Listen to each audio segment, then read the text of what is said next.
Well, hello dragons, and welcome to this instructional video for Lesson 11, Part 3, Challenges to Growth.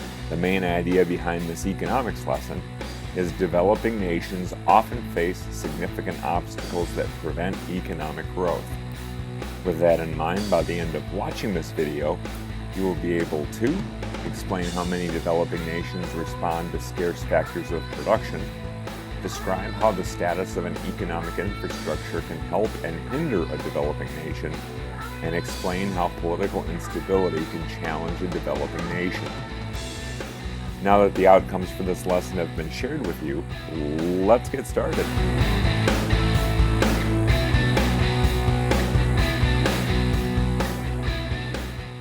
Developing nations face great challenges in pursuing economic growth. Decisions about how to use the factors of production are made more difficult by scarcity. While all societies must respond to scarcity, developing nations generally lack the institutions and systems that would enable them to use resources efficiently, which slows economic growth. Other obstacles may exist that affect economic development. A limited infrastructure can hinder education, commerce, production, and transportation. Political instability can disrupt trade. Social and cultural traditions may cause some people to resist change. In this video, you will learn why many developing nations experience slow economic growth.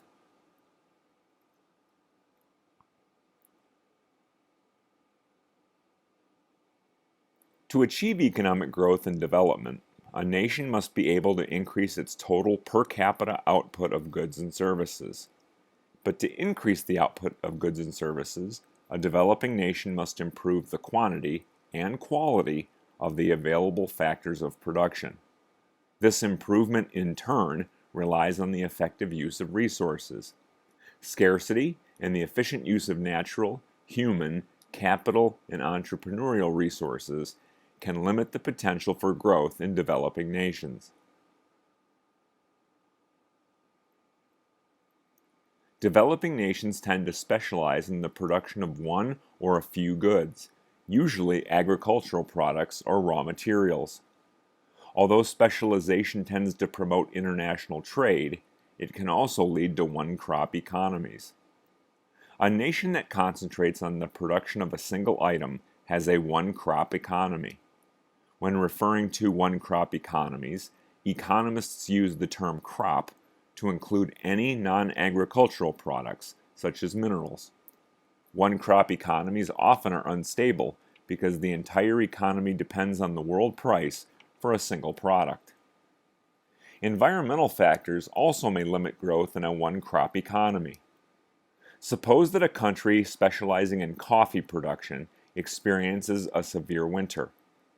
If a freeze destroys the crop, producers will not be able to supply coffee to the market. Because the country generates few other products that might provide income, its economy will be weakened.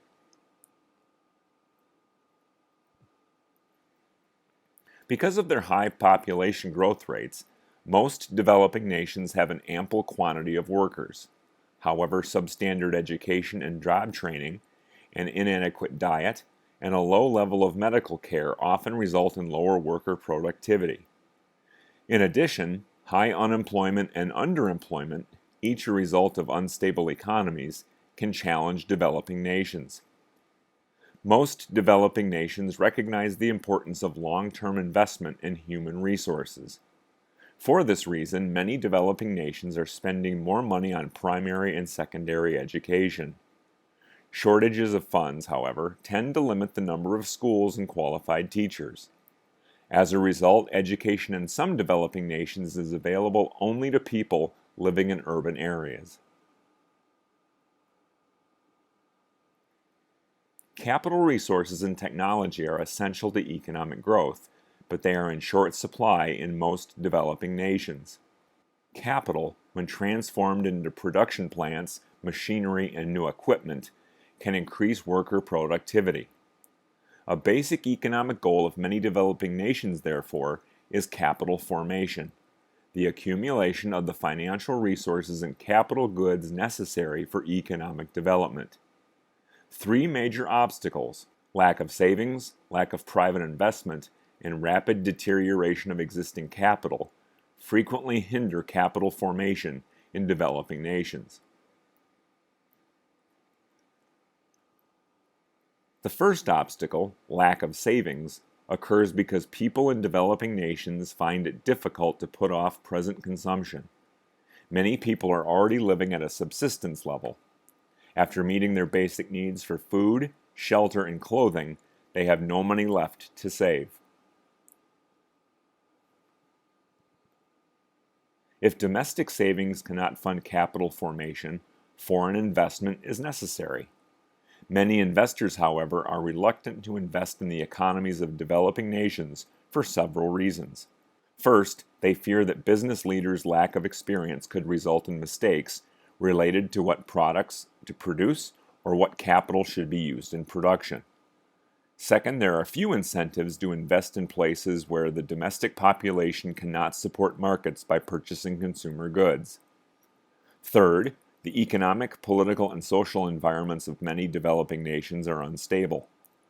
Outside investors generally try to avoid such situations because of the high risk of losing their investments.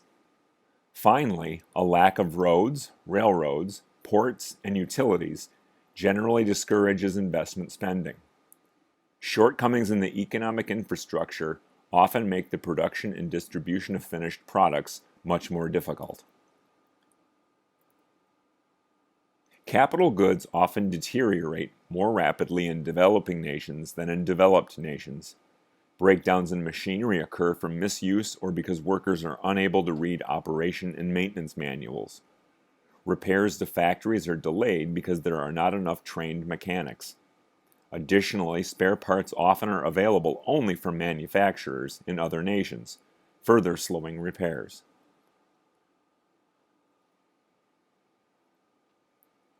The forces that account for the gap in capital formation between developing nations and developed nations also account for a gap in entrepreneurship.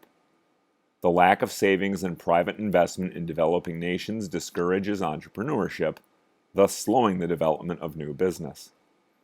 Entrepreneurs also suffer from insufficient financial support from the government. Many developing nations spend money on national defense rather than on economic development. Angola, for example, spent 31% of its GDP on national defense in 2021.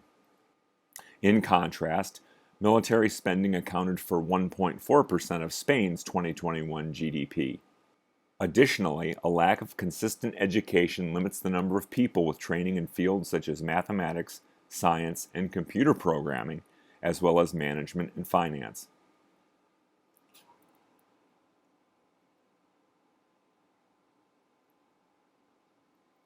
In developed nations, such as the United States and New Zealand, the economic, political, and social environments have contributed to economic growth. In the developing nations, however, these factors have often created obstacles to economic development. In many developing nations, the economic infrastructure has been inadequate to support economic development.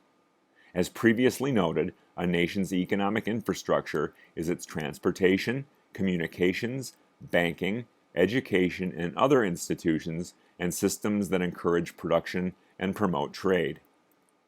Developing nations lack well-developed communications networks and roads, railroads, bridges, harbors, and airports. Inadequate schools and a shortage of teachers restrict the number of literate workers, technicians, scientists, and entrepreneurs who are needed to shape economic progress in developing nations. In addition, the lack of stable monetary and banking systems in some developing nations discourages savings and investments. For example, during recent decades, extremely high inflation rates in Bolivia and Brazil made their currencies nearly worthless. Nationalization and expropriation of private property also have discouraged savings and investment. Nationalization takes place when the government assumes ownership and control of a business after compensating the former owner. On the other hand, expropriation occurs when a nation's government takes control of a firm or industry without compensating the owner. Developing nations have nationalized and expropriated many types of enterprises, such as mines, farms, oil refineries, and factories. Although many countries have also turned to privatization to improve their economies, this process is not without risk. Privatization occurs when former public assets, such as industry, land, and machinery, are sold to individuals or to private businesses. The transition of former communist economies to market economies demonstrates the challenges of privatization. In the former Soviet Union, the sale of state-owned farmland and machinery has been difficult. Many factories, for example, were very expensive, making it difficult for individuals or firms to purchase them.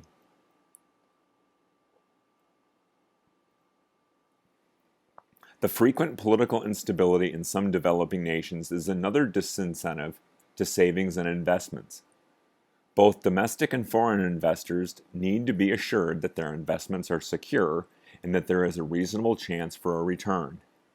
Revolutions, civil wars, and riots generally cause investors to feel that their funds would not be secure, discouraging economic development. During the 1980s, power struggles in Angola, Nicaragua, El Salvador, Ethiopia, Sri Lanka, Iran, and Iraq disrupted normal business activity.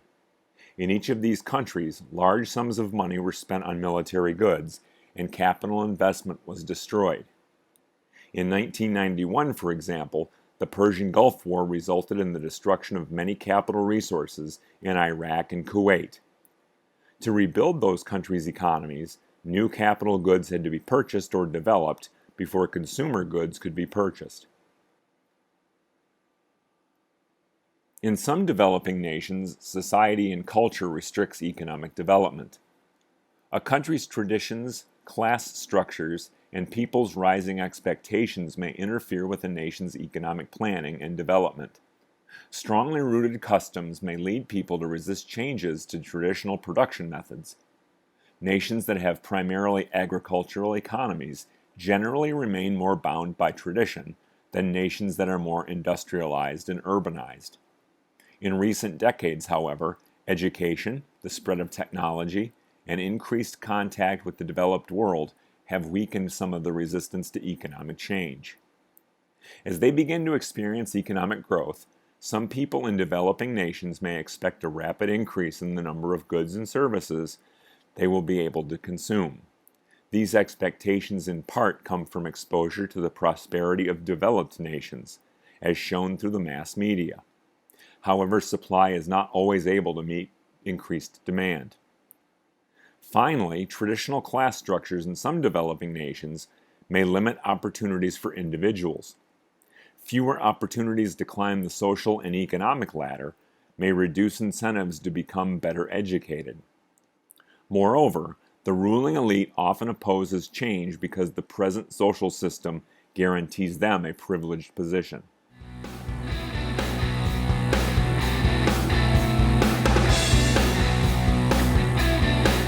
So that's the way it is with Lesson 11, Part 3, Challenges to Growth. At this point, you should know that developing nations must improve the quantity and quality of available factors of production, but are often unable to do so. Developing nations have inadequate communications, transportation, and education systems, as well as unstable financial services, but may take steps that are necessary to improve them. And political instability, such as revolutions, civil wars, and riots, causes foreign investors to believe their funds will not be secure. Don't forget to subscribe to my channel to have the entire catalog of economics videos available at your fingertips. Click the subscribe button, then click the follow bell to receive notifications as to when the channel is updated. Thanks for watching, and I'll catch you in class, Dragons. See ya!